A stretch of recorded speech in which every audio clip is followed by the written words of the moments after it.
तो सारी चीज़ों पर जो विवाद है वो बिल्कुल तुगलकी फरमान जैसा है। इन सारे विषय जो हैं ये ऐसे हैं कि जैसा लगता है कि छटनी करने का प्रयास। तो अभी दो प्रमुख विषय हैं जिसको लेकर लगातार हम लोग आंदोलन कर रहे थे, वो है सप्लीमेंट्री रिजल्ट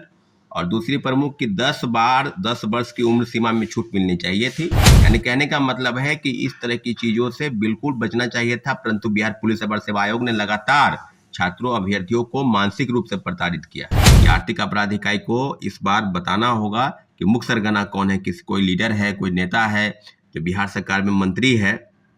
या कोई कोचिंग इंस्टीट्यूट का माफिया है, या कौन लोग हैं। अगर नहीं होता है तो आंदोलन होकर रहेगा, क्योंकि आंदोलन के माध्यम से ये सारी चीज़ें होगी। अभी हम बात करेंगे कि बिहार में जो सर्टिफिकेट को लेकर जो विवाद चल रहा है, दो प्रमुख मुद्दे एनसीएल और ईडब्ल्यूएस। जैसा कि साथी आपको पता है कि बिहार पुलिस अवर सेवा आयोग द्वारा आयोजित जो परीक्षा है 1275 पदों की जो ली जा रही थी, उसकी पीटी और मेंस दोनों जो है वो समाप्त हो चुकी है। और जो फिजिकल टेस्ट लेने हैं वो संभावित है कि अगले महीने यानी जून महीने में उसके फिजिकल टेस्ट होनी है। परंतु अभी जो बातें हो रही है कि एनसीएल जो नॉन क्रीमी सर्टिफिकेट है आवासीय जाति, और उसको लेकर जो विवाद है वो ये है कि 1 अगस्त 2023 के पहले आपको डॉक्यूमेंट वो सर्टिफिकेट चाहिए। जैसा कि बिहार पुलिस अवर सेवा आयोग का कहना है, उसके सदस्यों का कहना है कि ये सर्टिफिकेट हमको 1 अगस्त 2023 का चाहिए, और विज्ञापन जो है नोटिफिकेशन है 30 सितंबर 2023 को निकला। तो ये जो बातें हैं जो अभ्यर्थियों के मन में है कि क्या इस तरह की चीजें, क्या बिहार अवर सेवा आयोग को ये पता था कि जो वैकेंसी है, या किसी अभ्यर्थियों को पता था कि वैकेंसी जो है वो 1 अगस्त 2023 के बाद आ जाएगी, यानी 30 सितंबर के बाद आ जाएगी। तो सारी चीज़ों पर जो विवाद है वो बिल्कुल तुगलकी फरमान जैसा है। इन सारे विषय जो हैं ये ऐसे हैं कि जैसा लगता है कि छटनी करने का प्रयास है।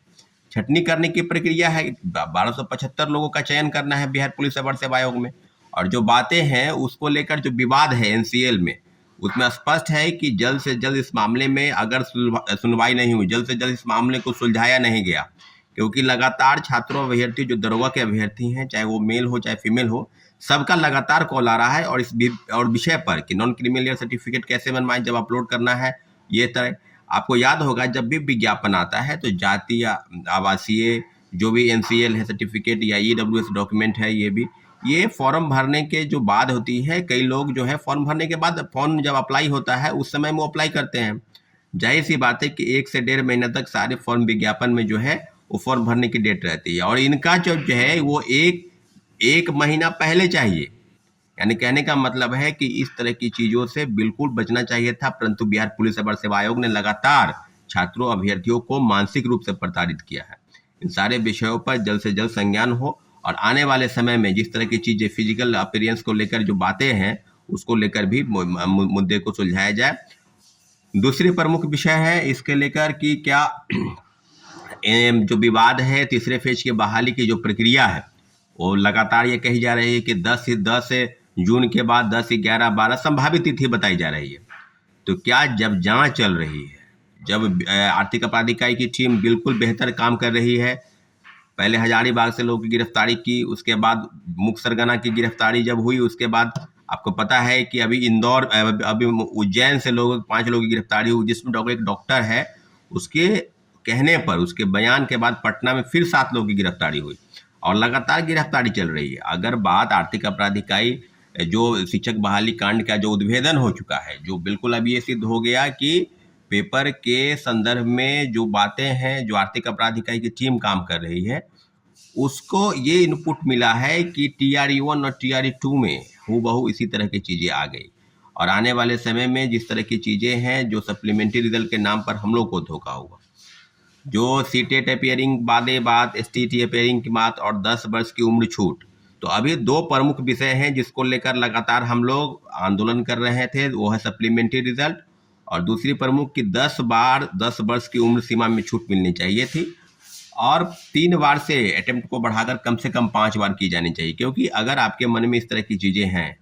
कि हम 3 बार परीक्षा लेंगे, 4 बार लेंगे, और इस तरह के जो भ्रष्टाचार हुए, जो पेपर लीक कांड हुए, और लगातार लोगों को पैसे लेकर लोगों की बहाली की गई, तो सारे विषय पर अभी अप टू डेट है कि सब सप्लीमेंट्री रिजल्ट के नाम पर 2-3 सुनवाई पटना उच्च न्यायालय में चल रही है। एक केस की 30 सुनवाई हो चुकी है, एक केस की एक सुनवाई हुई, अगली सुनवाई 19 जून को होने वाली है। और जो बातें हैं आगे की तरफ, उसमें सबसे प्रमुख विषय है